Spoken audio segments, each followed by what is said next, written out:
Můžeš natočit narozeninové video, jak to vybíráme. Hanzi, my nevíme, co ti koupit, vůbec nemáme. Tohle je narozeninové video pro tebe. Já nevím. Můžeme ti koupit třeba kalkulačku, aby si mohl spočítat, jak jsi starý. A nebo bělítko, abys mohl vybělit všechny chyby ve svém životě.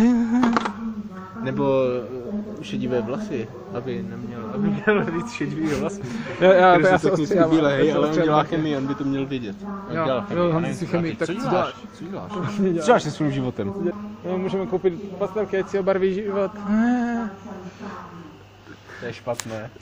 Nebo mu můžeme koupit mapu, aby se v životě nestratil. To je geniální, to je nahoru chytré. Ale taky můžeme koupit školní desky, protože v životě se pořád učíš. A nebo můžeš poslouchat nějaké desky. To bylo víc divné. Nebudeme mu to tam pouštět, že ne?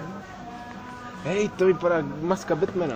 Tak to je Máš rád to koupit. Batmana, Hanzi? Tak teď to dostaneš. A je to myš? Ne, my teďka herec, musíme koupit něco, herec? Ano, On je herec. Tak koupíme ti v kameru, ať můžeš Hrát? Herecovat? Ano, můžeš jít hercovat. Tak to bychom měli koupit procesor, lol.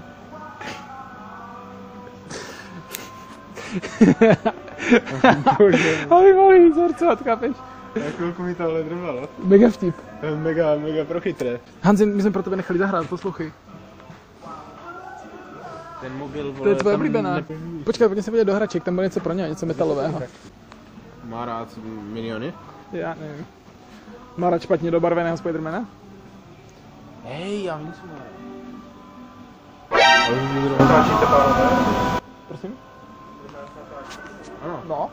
To se nesmí? Se nesmí? Tak jsme zpátky s Ahoj, narozeninovým Hanzi. videem pro tebe, Hanzi. Byli jsme Mimochodem napadeni. tohle video nikdy asi neuvidíš. Protože já nevím. Že nám zabaví telefon za chvilku, tady nějaký Kauflandia. A vybrali jsme pro tebe perfektní dárek, je to nejvíc metalová věc, co jsme tady našli.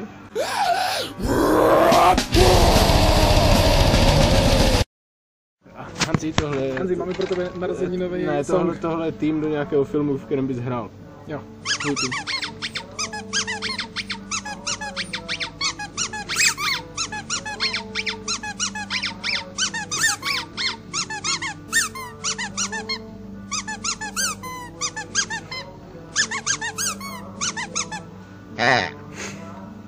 Přemýšlí. Já právě, vole, vy jste říkali, jo, tu má něco společného s Bioshockem. A já, vole, jsem to začal poslouchat. Kurva, jsem si stál asi špatnou knížku, že jsou nějaké posrané železnice. Železnice a ocelárny. Štěstí, nejlepší, štěstí, zdraví a tak dále. A tady máš, aby si osladil život. Ježišmarja, díky vám.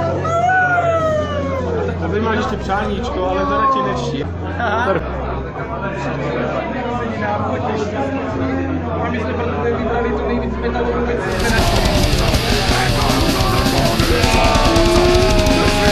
Metalový hrníček! Metalový hrníček! Já mám kurva metalový hrníček! Ještě čas se podívat na Přání? Tak jo, podívej se ještě na přání, prosím. Cítíme s vámi těchto chvílích pro všechny účastníky této oslavy Peťa a Víťa. Já jsem ho tak soucítím. Jdem na pivo, ne? Ještě asi tak.